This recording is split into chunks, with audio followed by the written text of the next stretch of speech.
আসসালামু আলাইকুম সুপ্রিয় দর্শক, আজকে আমরা কথা বলবো লিমার সাথে। না, লিমা 27 বছর বয়স। লিমার বাড়ি কোথায়?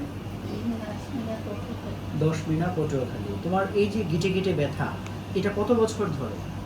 প্রায় 27 বছর। 27 বছর। তার মানে তোমার বয়স 27 বছর, ছোটবেলা থেকেই?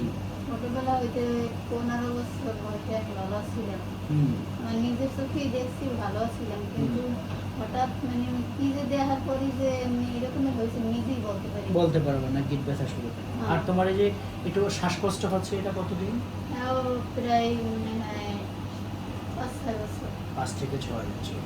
দর্শক, আপনারা যদি একটু ওনার হাতটাকে ভালো করে দেখেন, লিমার এই যে গিটগুলো দেখেন, এই গিটগুলো কিন্তু বাঁকা হয়ে গেছে। এই গিটগুলো বাঁকা, এটা কিন্তু স্বাভাবিক না। এই আঙ্গুলটা দেখেন বাঁকা। ইভেন ওর যদি আমরা এই যে কবজির জয়েন্ট দেখি, রিস্ট জয়েন্ট, আমরা যে রিস্ট জয়েন্ট নর্মালি এরকম ভাঁজ করি, ওর কিন্তু এটা ভাঁজ হয় না। তার মানে দীর্ঘ সময় এই যে ওর বাথরুম, ওর রোগটা বেসিক্যালি রিউমাটয়েড আর্থ্রাইটিস, বা যেটাকে আমরা গিট বাত বলে থাকি। ওই বাতটা দীর্ঘমেয়াদী সময় থেকে এই গিটগুলোর পার্মানেন্ট কিছু ড্যামেজ হয়ে গেছে। আমরা চাইলেও এই গিটগুলো ওর ভাঁজ করতে পারছি না। ওর বিভিন্ন জয়েন্টের এই অবস্থা। ইয়াং একটা মেয়ে, এই জন্য ওর সংসারটাও ভেঙে গেছে।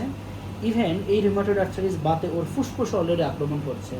আমরা সিটি স্ক্যান আজকে করলাম, রিপোর্ট পেলাম, সেখানে দেখলাম ওর অলরেডি ফুসফুসের 30%, 30% অলরেডি আক্রমণ আছে। আমরা ইনশাল্লাহ আশাবাদী, আমরা চিকিৎসা শুরু করলে ও অনেকটা আলহামদুলিল্লাহ আশা করি স্বাভাবিক অবস্থায় ওকে আমরা নিয়ে যেতে পারব।